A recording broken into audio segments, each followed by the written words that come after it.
Hello मित्रों, नमस्कार। आप सभी का आपके अपने यूट्यूब चैनल कंटेंट क्वालिटी पर बहुत बहुत स्वागत है। जैसा कि आज हम सभी को पता है कि RRB NTPC graduate CBT one ने अपनी एग्ज़ाम डेट निकाल दी है, तो काफ़ी चीज़ें हमको देखने के लिए मिलेंगी इस बार। हमारे पास मतलब टाइम काफ़ी कम है।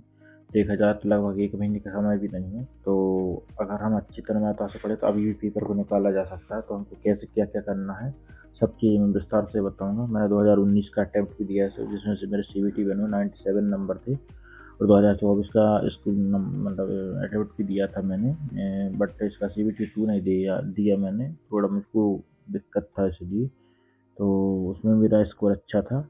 तो मैं काफ़ी चीज़ें आपको बताऊंगा, बट आप मन लगा के पढ़ना, मेरी आखिरी तक वीडियो देखना, आपको काफ़ी ज़्यादा हेल्प होगी। तो हम वीडियो को शुरू करते हैं। देखो, ये मेरा स्कोर है। मेरा 82 स्कोर आया था इस बार 2025 में जो एग्ज़ाम हुआ था, 2024 वैकेंसी वाला। अगर हम इसमें वैकेंसी के बारे में बात करें तो ये होती है एक पोस्ट, ये लेवल 6 की जॉब रहती है। मुख्य वाणिज्य से टिकट सुपरवाइजर, इसमें चश्मा अलाउ रहता है। स्टेशन मास्टर, इसमें चश्मा अलाउ नहीं रहता। मालगाड़ी प्रबंधक, गुड्स मैनेजर इससे बोलते, इसमें भी चश्मा अलाउ नहीं रहता। कनिष्ठ टंकन सहटंकन, इसमें भी चश्मा अलाउ रहता है। इसमें भी चश्मा अलाउ रहता है, और इसमें चश्मा अलाउ नहीं रहता। इसमें भी नहीं रहता, इसमें भी नहीं रहता, और इसमें रहता है। तो अगर आपके पास चश्मा लगा है तो आप इन पोस्टों पे ज़्यादा फोकस करें, कैसे भी करके। इनकी कट ऑफ थोड़ी कम जाती है, बट इसमें इतना है कि कई कई पोस्ट ऐसी जिसमें ना टाइपिंग देना रहता है आपको, ना स्किल टेस्ट कुछ नहीं देना, सीधा आपका मेंशन हुआ सीबीटी टू और सीधा ज्वाइनिंग होता है इसमें, है ना। तो कोशिश कीजिए जितना अच्छा स्कोर कर सके, ताकि इन पोस्टों पे आप क्वालिफाई कर सको, देन आपको उन बाकी पोस्ट के लिए फ़ायदा मिलेगा, है ना। तो ये रफ आइडिया दे दिया मैंने आपको।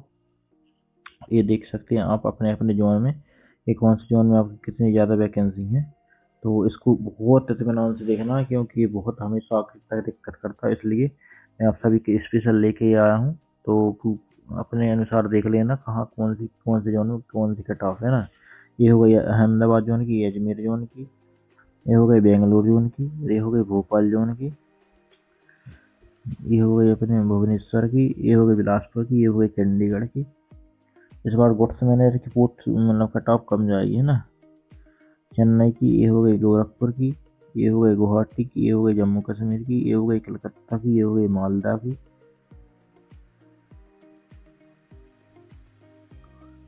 ये हो गई मुंबई की, ये हो गई मुजफ्फरनगर की, और ये हो गई पटना की, और ये हो गई प्रयागराज की।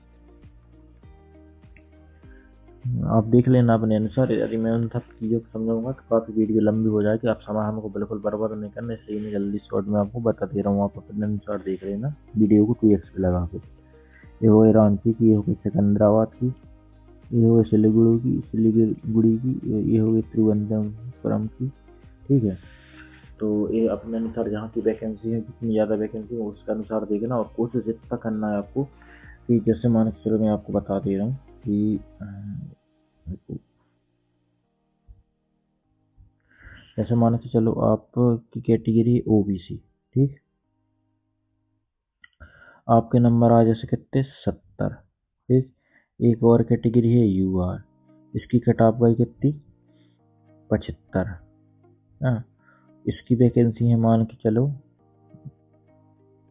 वैकेंसी के बारे में बात करें तो इसकी वैकेंसी मान के चलो है, मान के 50, ठीक।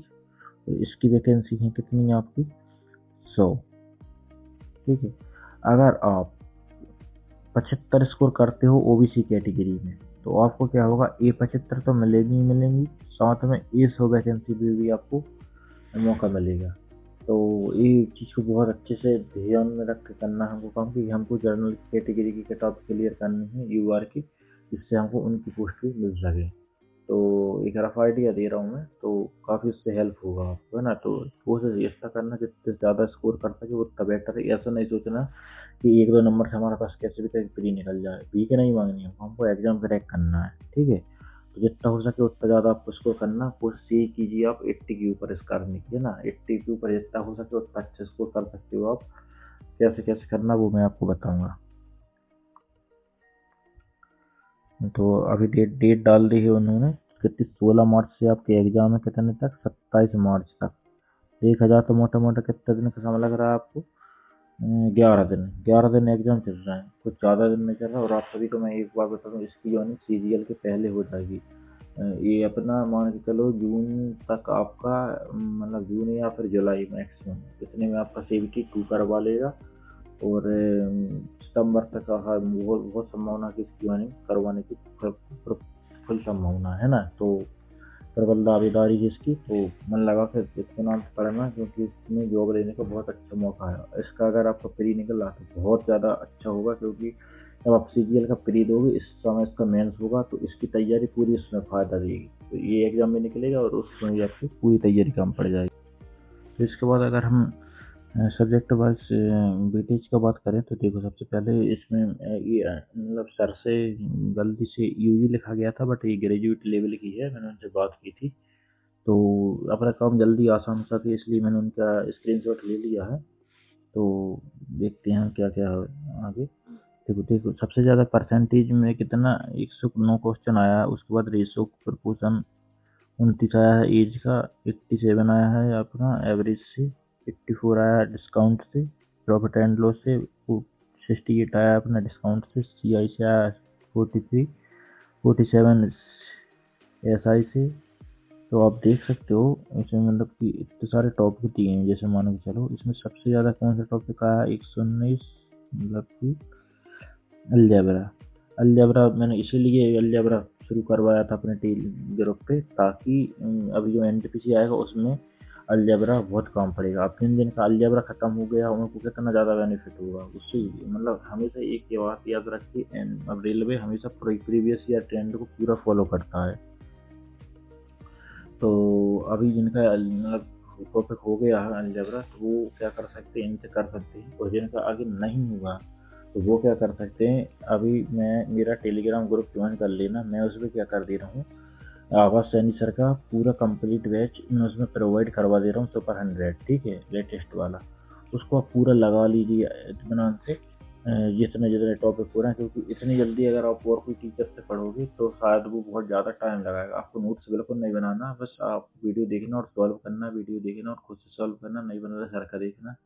बस ऐसे करते करते आपको जाना है। और कौन से कैसे कैसे क्या क्या करना है वो मैं आपको बता रहा हूँ। इसमें आपको एक काम कर सॉरी, इसमें ऐसा करना है हमको, सबसे ज़्यादा वेटेज जिस टॉपिक का आया पहले उस टॉपिक को ख़त्म करना है, ठीक है। अलजेब्रा ज़्यादा आया, इसके बाद आया क्या, परसेंटेज, तो परसेंटेज उठा लिया। इसके बाद मान के चलो आ गया रेशो, फिर रेशो को उठा लिया। ऐसे ऐसे करके हमको जाना है अच्छे से, ठीक है। तो ऐसा आपको फोकस करके कंप्लीट करना है आवाज सैनी सर से। और कुछ टॉपिक में मैथमेनिया वाले सर कर दूंगा, वो उनके भी मैं अपलोड कर दूंगा, उससे कर लेना। हमारे पास समय बहुत कम है, पूरी तन्मयता से पढ़ना, मैथ पढ़ना अच्छे से, मैथ और रीजनिंग ऐसा हो अपने जितने ज़्यादा नंबर आ सके उतने ज़्यादा कोशिश करो, कोई इसमें एक भी नंबर ना कटे, ठीक है। ये सबसे ज़्यादा ज़रूरी चीज़ है, ठीक है। तो ऐसा हमको करना है, जितनी अच्छे से हो सके उतने अच्छे से हमको पूरा फॉलो करना है, पूरा जल्दी से ख़त्म करना है कोर्स को। और प्रैक्टिस ज़्यादा से ज़्यादा देना, ज़्यादा मॉक नहीं देना। मॉक सिर्फ अपन को दिन में एक बार देना पेपर तक, ठीक है। डेली एक मॉक आपको देना है, या तो टेक्स्ट बुक पे दीजिए, और ओले पूरे या जितने भी संडे का जो लाइव मॉक आता है उसको एनी कंडीशन में देना है, ठीक है। और हो सकता है तो मैं आपको प्रोवाइड करवा पाऊँ यदि फ्री में पूरे मॉक, तो मैं देखता हूँ ना HTML के माध्यम से। तो इतना आपको देखना है, मैंने आपको बता दिया। ये हो गई मैथ की बात। इसके बाद हम करते हैं रीजनिंग की बात। रीजनिंग में भी जितने जितने टॉपिक जहाँ जहाँ से पूछे हैं, रीजनिंग का आप ऐसा कर सकते हो कि मतलब बलराम सर से या कोई भी टीचर का एक मैराथन देख लीजिए आपने, जिसने पूरा कोर्स मतलब कि जैसे 5-6 घंटे में पूरा NTPC का करवाया होगा, उससे आप पूरा कर लेना। या तो फिर जैसे थोड़ी जो रिपीटर हैं जो दे चुके हैं, या जो CGL की अच्छी तैयारी कर रहे हैं, उनकी थोड़ी रीजनिंग अच्छी होगी, तो वो क्या कर सकते हैं, टॉप हार्ड क्वेश्चन कि यूट्यूब पे डालना, किसी ने भी करवाया हो लगभग 40-50, बस वो देख लेना, या फिर आप सिग्मा एकेडमी उनसे कर लेना, वो सही रहेगा, ठीक है। इसमें भी जहाँ के टॉपिक नहीं बनते बस वही देखना, ठीक है। और सीरीज वाले क्वेश्चन देख लेना, सीरीज वाले क्वेश्चन इंस्टाग्राम एकेडमी वाले हैं उनके देख लेना, वो उनने भी अच्छे करवा है ना। एक बार बस ये सीरीज वाले क्वेश्चन बस देख लेना, मैं पीडीएफ डाल दूंगा या कहीं से भी, जो अभी डली हुई, जो अभी जो पिछली बार पेपर हुए हैं ना अभी जो, तो उनके आप देख लेना। सर वही क्वेश्चन करना है हमको रीजनिंग में, टॉपिक वाइज सीरीज वाइज, ठीक है। मैं पीडीएफ डाल दूंगा आरबी शुभम जैन वाले का अपने टेलीग्राम ग्रुप पे, उससे आप कर लेना, मोर देन एनफ है, ठीक है। ये हो गई अपनी रीजनिंग की बात। इसके बाद हम करते हैं जीएस की बात, ठीक। सबसे टफेस्ट और सबसे ज़्यादा हार्ड पूछने वाला यही टॉपिक है। तो हमारा जैसे देखा जाए, देखो इसमें 30 नंबर का हमारा मैथ आ रहा है, 30 नंबर का हमारा आ रहा है रीजनिंग, और 40 नंबर का हमारा आ रहा है जीएस, ठीक है। तो हमको इन तीनों चीज़ों पे कमांड बना के चलना है, ठीक है। तो सबसे पहले हम अगर बात करें तो देखो जीएस में बायो से क्वेश्चन आ रहा है, सबसे ज़्यादा क्वेश्चन इसमें कहाँ से पूछे, फिर वो देखो करंट अफेयर से सबसे ज़्यादा क्वेश्चन पूछे इसमें, करंट अफेयर से। इसके बाद इसने क्वेश्चन पूछे सबसे ज़्यादा कहाँ से, अपने पॉलिटी से, कंप्यूटर से। सब कंप्यूटर से देखो कितने ज़्यादा क्वेश्चन पूछे इसमें। और इसके बाद इकोनॉमी, जियोग्राफी से, फिर इकोनॉमी से, ऐसे क्वेश्चन इन्होंने पूछे। तो हमको क्या करना है, देखो सबसे पहले मैं एक एक करके पूरे टॉपिक को क्लियर कर दिया, ठीक है। देखो सबसे पहले क्या करना, बायो के लिए आप काजल सेहाग मैडम का पीडीएफ देख सकते हैं, उनने सही करवाया है। या फिर एस के झा सर, उनका पीडीएफ देख सकते हैं। बस इसको पीडीएफ से करना है यदि हो सके, क्योंकि बायो एक ऐसा टॉपिक है जो कम से कम 70 से 80 वीडियो लेगा ही लेगा। बहुत कम वीडियो में अगर किसी ने करवाया है तो वो पूरा नहीं करवाया, इसलिए आप ज़्यादा से ज़्यादा उसको कीजिए। और अब भी मैं बताऊँगा इतना तो आपको करना है। और केमिस्ट्री के लिए एक सगुन मैडम है या खुशबू मैडम, एग्जाम्पल वाली पढ़ाती थी पहले वाली, उनका वो देख लेना। लगभग 30-35 वीडियो में उनको केमिस्ट्री करवाया, केमिस्ट्री को आप 2x पे लगा के देख लेना। इस तरह फिजिक्स का भी एक अभिषेक सर ने उन्होंने अच्छा करवाया है, इसको भी आप मतलब ये आपको मतलब ये पीडीएफ से समझ में नहीं आएगा, इसको वीडियो देखना ही पड़ेगा। तो मैं इसका लिंक डाल दूंगा, जिसने भी अच्छा पढ़ाया उससे कर सकते हो आप, है ना। इकोनॉमी के लिए आप खान सर से जा सकते हो, बट खान सर से पूरा नहीं पढ़ना हमको। खान सर से सिर्फ क्या पढ़ना है, एक आता है जैसे आपूर्ति क्या होता है, मांग क्या होता है, ठीक है। और लोचदार गरीबी क्या होती है, बेरोजगारी क्या होती है, बस ये 4-5 चीज़ें हैं खास, बस वही जहाँ चीज़ें समझ में ना है बस वो पढ़नी है, बाकी पूरा नहीं पढ़ना है ना। क्योंकि जैसे बैंकिंग है, बैंकिंग आप याद कर सकते हो, उसमें कुछ पढ़ने की ज़रूरत ही नहीं है। तो ऐसा करोगे तो बहुत सही रहेगा, क्योंकि सिलेक्टिव चीज़ जो आपको याद ना हो वो बस पढ़ना, बाकी आप जितना अपने पीडीएफ से पढ़ सकते हो वो सही रहेगा, ठीक है। इसी तरह जियोग्राफी की बात करें तो जियोग्राफी आपको या तो फैटमैन से पढ़ लेना, या फिर मैं पीडीएफ डाल दूंगा दूसरी वाले, उससे पढ़ लेना, या फिर आप लूसेंट से पढ़ सकते हो, ठीक है। और एंशिएंट हिस्ट्री मैंने अब हिस्ट्री के लिए तो वो पीडीएफ डाली मैंने, उससे ही पढ़ लेना। अभी आपको पता होगा टारगेट के रूप में डाला है मैंने, वो सही रहेगा। मेडिकल भी उसी में है, उससे कर लेना है ना दोनों चीज़ें, ये होगा इससे। इसके बाद हम करें मॉडर्न की बात। मॉडर्न के लिए आप फैटमैन की पीडीएफ डली है ग्रुप में, उससे कर लेना। पॉलिटी के लिए आप इस अगेन फैटमैन जाना वो सही रहेगी, क्योंकि बहुत सारी चीज़ें हैं जो लूसेंट में नहीं दी, क्योंकि आर्टिकल पूरे लूसेंट में नहीं दिए, बस उसमें दिए हैं, इसलिए उसको कर लेना, अच्छा रहेगा वो। कंप्यूटर के लिए सचिन अरोड़ा सर की पीडीएफ डाल दूंगा मैं, या फिर उनका छोटा सा कोर्स है, लगभग 60 वीडियो है समथिंग उसमें, उसको कर लेना, वो सही रहेगा, उससे हो जाएगा। कंप्यूटर जरूरी, वो अपने कमेंस में भी काम आएगा, है ना। सेंसस यूट्यूब से देख लेना, कोई दिक्कत नहीं है ना। और आर्ट एंड कल्चर के लिए आप एसके डम्बी बाबा सर हैं, उनका देख सकते हो, या फिर मैंने पीडीएफ डाली या तो उससे कर सकते हो, नहीं तो किसी से भी कर सकते हो, इतना ज़्यादा है नहीं वो टफ, है ना। बुक एंड ऑथर इसको तो स्पीडी से कर लेना, इसको भी स्पीडी से ही करना है आपको। और गवर्नमेंट स्कीम, इसको भी स्पीडी से करना है अगेन। और करंट अफेयर्स के लिए आप क्या कर सकते हो, स्पीडी पढ़ना है आपको, है ना। स्पीडी पूरा पढ़ना है, कैसे भी करके स्पीडी से पूरे क्वेश्चन इसमें पूछेंगे, सिर्फ स्पीडी पढ़ना है, इसके अलावा आपको कुछ नहीं करना। एक मैं PDF और प्रोवाइड करवा दूंगा एक्स्ट्रा पर, बट वो तब करना है जब लगभग एग्जाम से 15 दिन पहले, ठीक है। अभी मत करो उसको, वो थोड़ा हार्ड पड़ जाता है, और इसको करना है। इसके साथ साथ आपको क्या करना है, देखो अभी जो पेपर हुए हैं अभी, जिसमें जैसे ग्रुप डी का हो गया, ग्रुप डी कल आंसर किया जाएगी, है ना। ग्रुप डी के क्वेश्चन देखना है आपको, NTPC के देखना है, और अंडर ग्रेजुएट के लिए। आप मानोगे नहीं, पूरे एक ही यही क्वेश्चन प्लस डाटा बदल के आपको अगले एग्जाम में देखने के लिए मिल जाएंगे, तो आपको वो मस्ट है वो करना, ठीक है। इतना करना है आपको। और गगन सर की मतलब टॉप क्वेश्चन करवाए उनकी, वो PDF देखना है, और बस इतना करना है। इसके अलावा कुछ नहीं। मॉक देना, जहाँ मॉक में गलती हो रही हो एक मॉक देना, जैसे आपको ऐसा पूरा करके मॉक देना है। और मॉक कैसे देना वो और मैं बता दे रहा हूँ। देखो सबसे पहले आपको इसमें टाइम का कोई दिक्कत तो रहता नहीं है, लेकिन आपको ऐसा करना, शुरू से लेकर आखिरी क्वेश्चन तक आपको देखना है, ठीक है।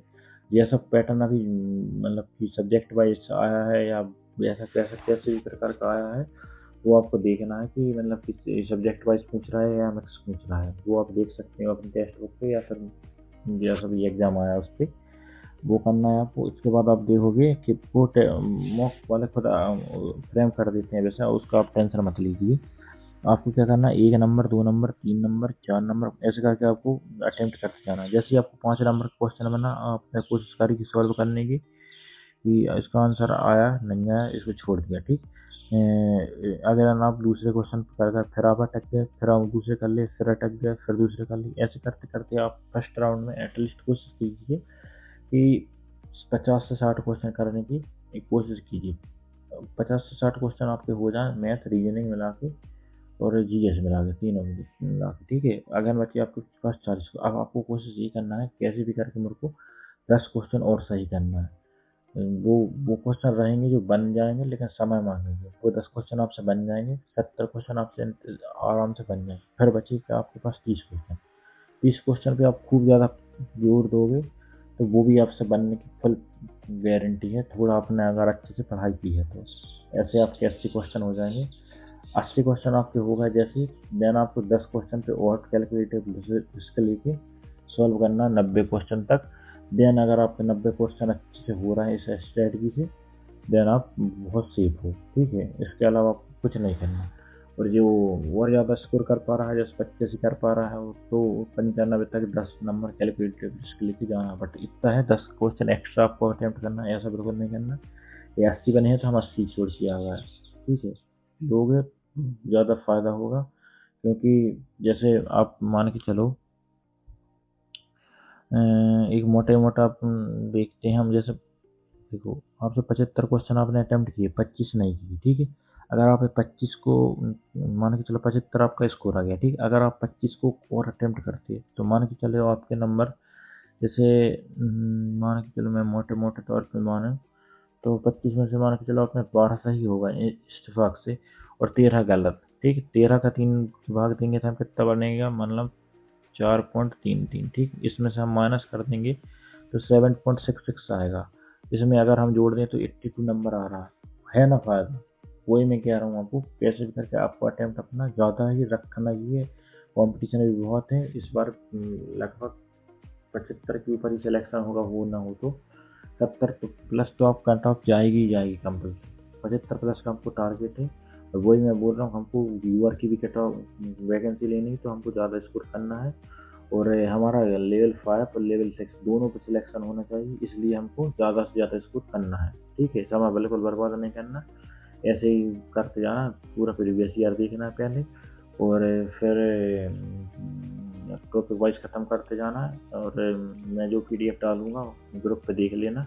NTPC के लिए मैं एक अलग ग्रुप बना दे रहा हूँ, उस पर मैं आपको पूरा कंटेंट प्रोवाइड करवा दूंगा, जो जो खास खास हो, जो मैंने नोट्स बना वो दे दूंगा।